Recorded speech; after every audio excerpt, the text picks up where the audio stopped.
खुफिया agency Mossad का खुलासा। अडानी पर हिंडनबर्ग की रिपोर्ट के पीछे थी कांग्रेस। राजनीतिक फायदे के लिए डीप स्टेट के साथ मिलकर काम कर रहे थे राहुल गांधी। विदेशी संस्थाओं के साथ मिलकर देश के उद्योगपति के खिलाफ षड्यंत्र कर रही थी कांग्रेस पार्टी। सेना से सबूत मांगने से लेकर आतंकियों की पैरवी करने तक भारत का विपक्ष किसी भी स्तर तक गिर सकता है।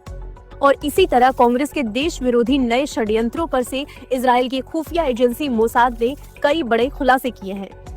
मोसाद ने न केवल अमेरिका के इलिनॉय राज्य में स्थित सैम पित्रोदा के घर के सर्वर को हैक किया, बल्कि दुनिया भर में फैले उस नेटवर्क की परतें भी खोली जो कथित तौर पर हिंडनबर्ग रिपोर्ट के जरिए अडानी और मोदी सरकार को निशाना बना रहा था।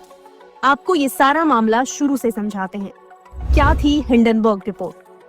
जनवरी 2023 में हिंडनबर्ग रिसर्च नाम की न्यूयॉर्क स्थित शॉर्ट सेलिंग फर्म ने अडानी ग्रुप पर बड़े पैमाने की धोखाधड़ी के आरोप लगाए।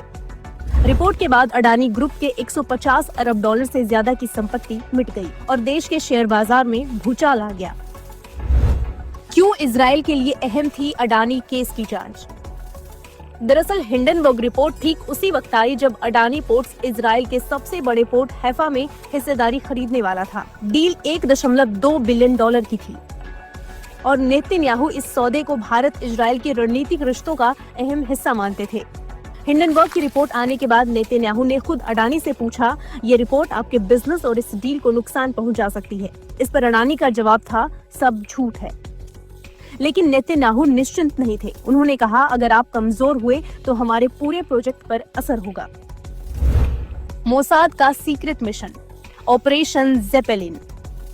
इस बातचीत के कुछ ही दिनों बाद मोसाद ने ऑपरेशन जेपेलिन शुरू किया, जो कि एक top secret multinational intelligence operation था।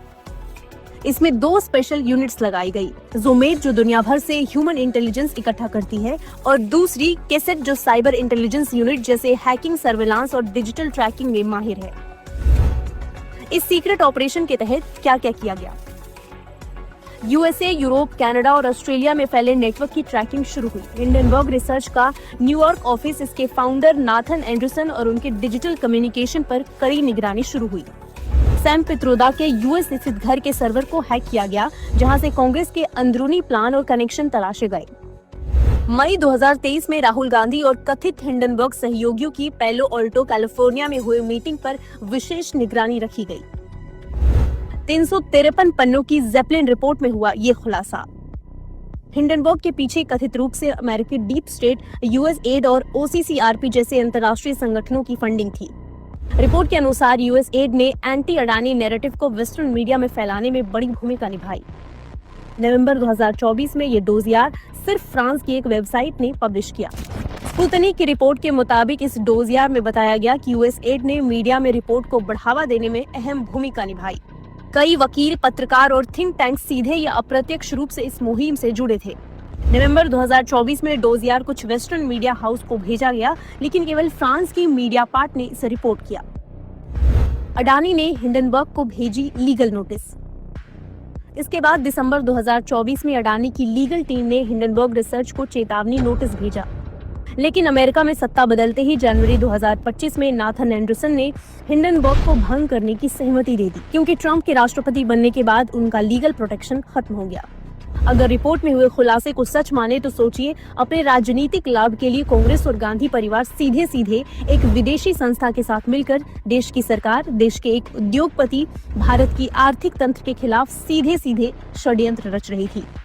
हिंडनबर्ग की रिपोर्ट की वजह से शेयर बाजार में जनता के डूबे हजारों करोड़ के लिए अगर कांग्रेस जिम्मेदार नहीं है तो कौन जिम्मेदार है?